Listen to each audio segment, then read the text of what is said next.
We read responsively the 145th Psalm found in your bulletin. All your works shall praise you, O Lord, and your faithful ones shall bless you. They shall tell of the glory of your kingdom and speak of your power. That all people may know of your power and the glorious splendor of your kingdom. Your kingdom is an everlasting kingdom. Your dominion endures throughout all ages. You, Lord, are faithful in all your words and loving in all your works.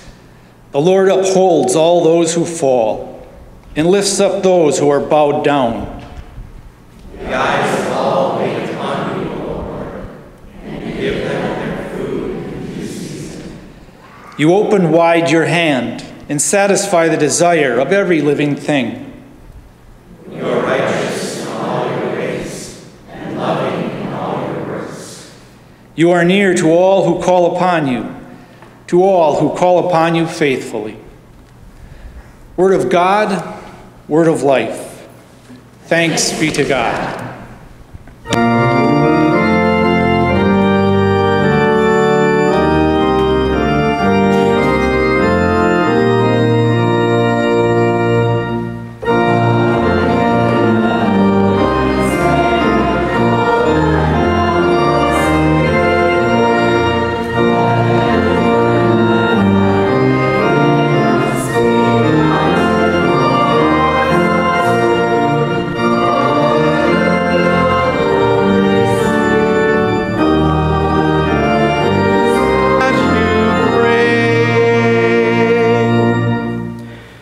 The Holy Gospel according to St. John. Glory to you, O Lord.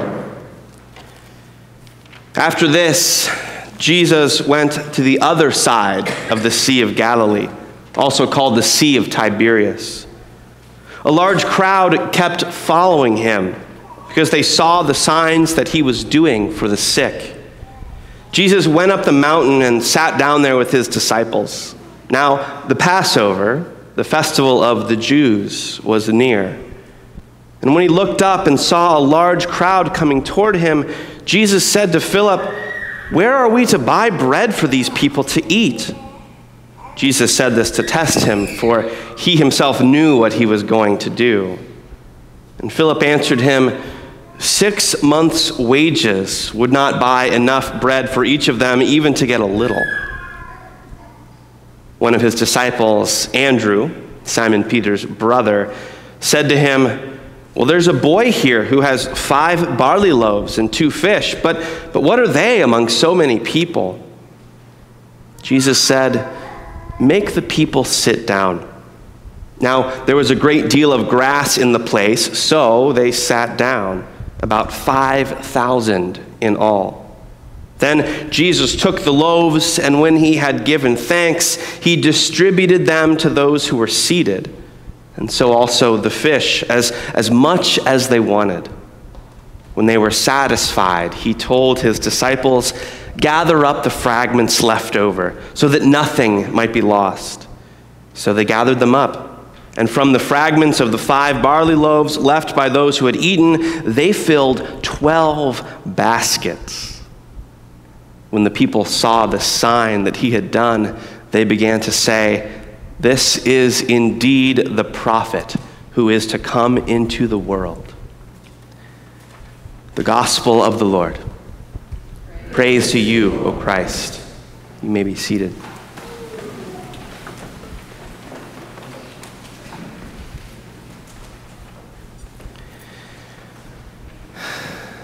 Our wonderful team here in the orange shirts. These folks were fabulous. A week and a half ago already, 2 weeks ago, in Detroit. I mean, we were there with 30,000 other youth and adult leaders from all around North America and the Caribbean.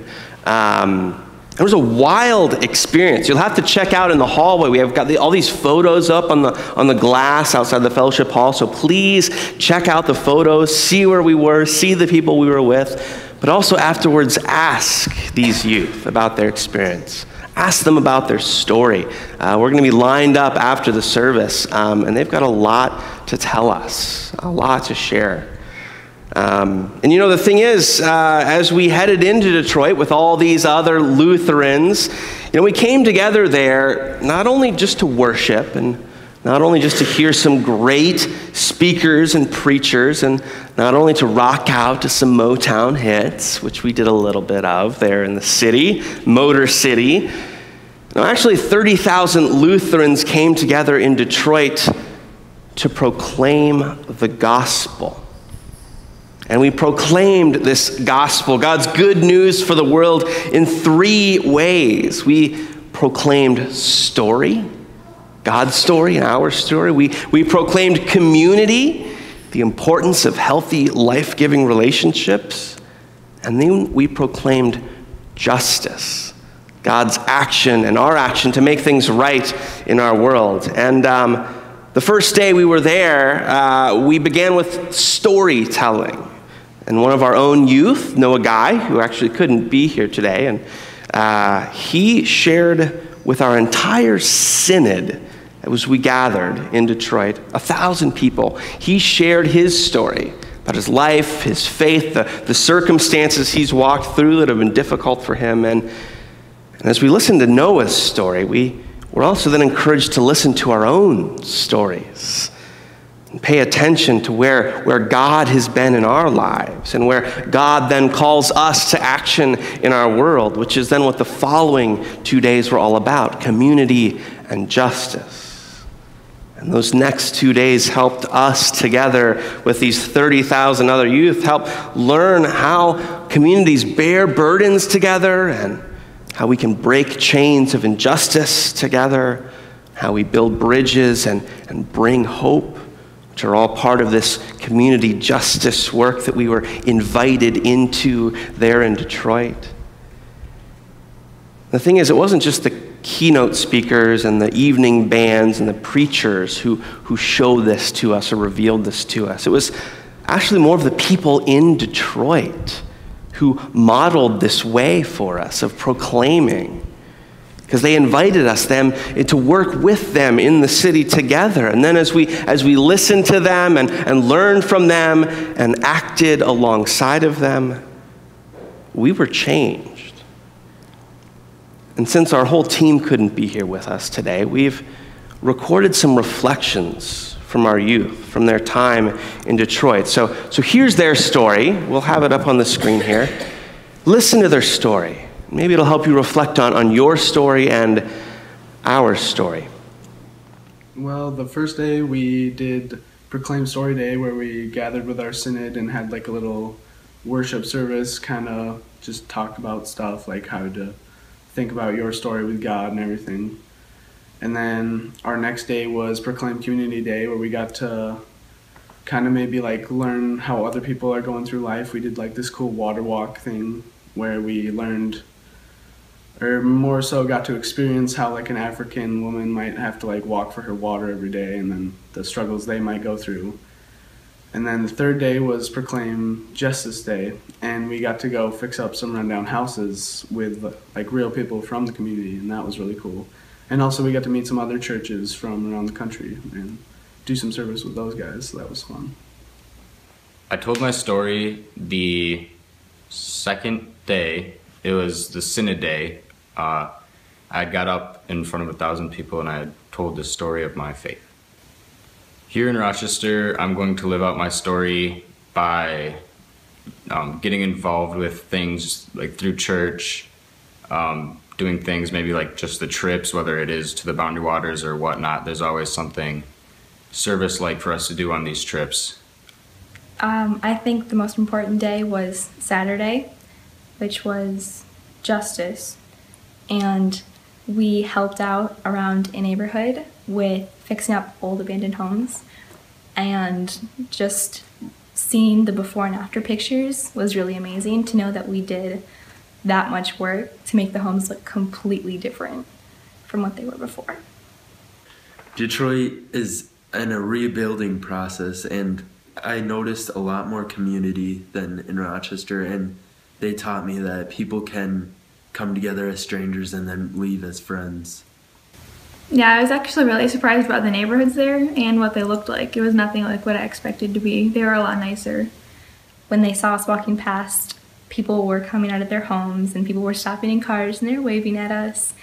And some of the little kids would come and wave at us too. And one of the stereotypes I had was with the buildings and the downtown area. I expected a lot more of them to be abandoned and run down. But it was really nice and the streets were clean and not what I expected them to be, in a good way.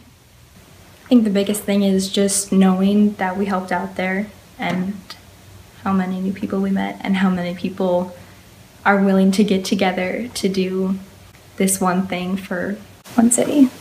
Rochester needs a more community and like more willingness to go out and make new relationships and build new bridges. I think I learned that God is everywhere. I mean, most people assume that God is with them all the time and they assume he's everywhere. But I think we all learned that God really is everywhere, looking after the people in Detroit, and he looked after us. So. After this experience, I'm looking forward most just to the better bonds I'll be making with everybody that I come across. I think my relationship with God got a lot stronger throughout the trip, and I really felt a connection that was new to me, and it was a really good experience that I'm glad I got to have. Probably the biggest thing I could take away from this is like just learning to work with anybody. Like, you're going to be thrown people in your life and you just have to learn to like make the most out of those people and work with those people. I think this was an important trip to go on because just all the community service we did, and we all met new people, new friends. We got to see what we all got to do together as a community, which was pretty awesome. My favorite part about being in Michigan and Detroit is just the people there. The people there were so awesome. They were always super nice and just caring, and they were so excited for us to be there. I think my favorite part of the week was just the whole atmosphere and being around 30,000 people that we all had at least one thing in common with. And it was just really cool going around and high-fiving people we didn't know, and it was really fun.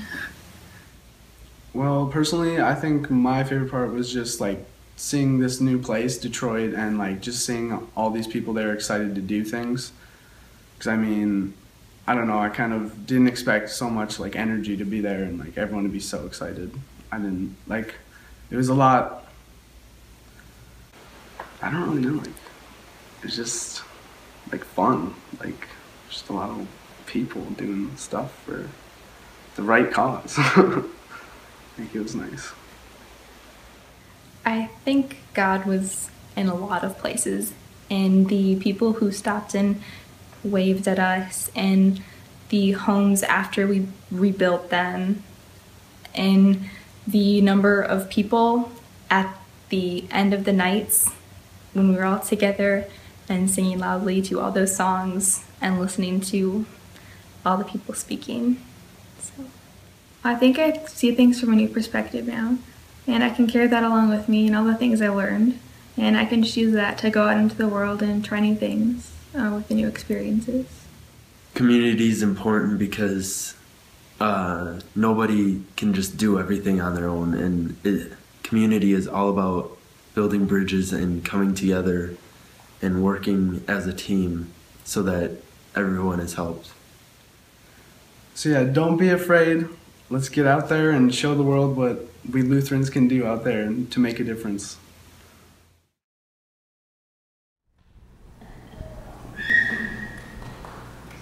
Yeah, cool.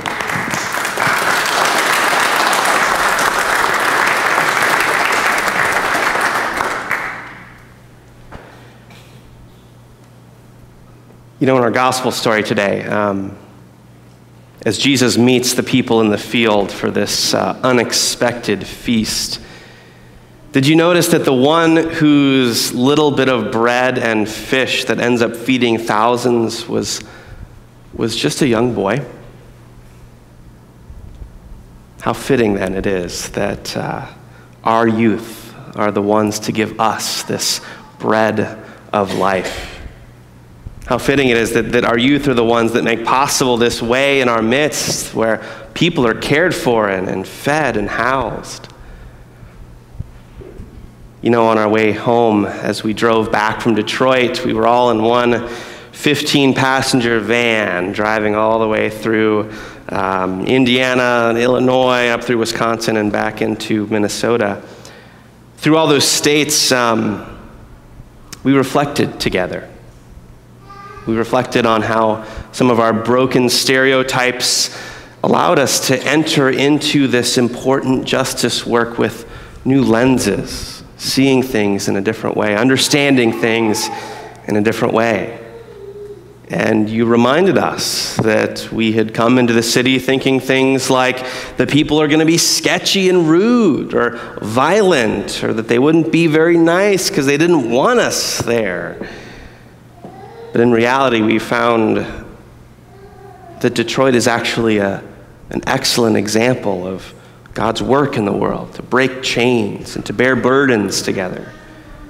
We found that when we can return to Rochester, we can help bring compassion and kindness to spread in our context too, and that we shouldn't judge people because things will change. These are all things we wrote down, the students wrote down on the way back. And you reminded us that we can break chains, and that we can bring stories of inspiration, and we can break prejudice in our world. And just like Jesus in the field feeding the thousands is a sign of God's reign of justice and abundance in our world, I think these stories from our youth are also a sign of God's reign of abundance, God's kingdom, God's way being made manifest here and now in our world. For these are signs of God's love for us. Signs of God's presence in our midst, signs that God is active and moving and is still calling us to build bridges and break chains and bear one another's burdens and bring hope, because our world needs it.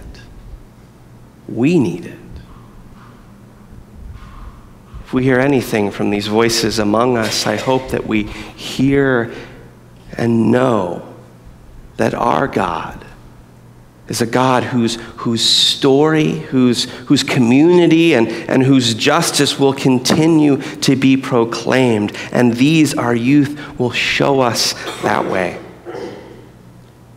So as Luke McKeon reminded us at the end of the video, don't be afraid. God's feast continues. Thanks be to God. Amen.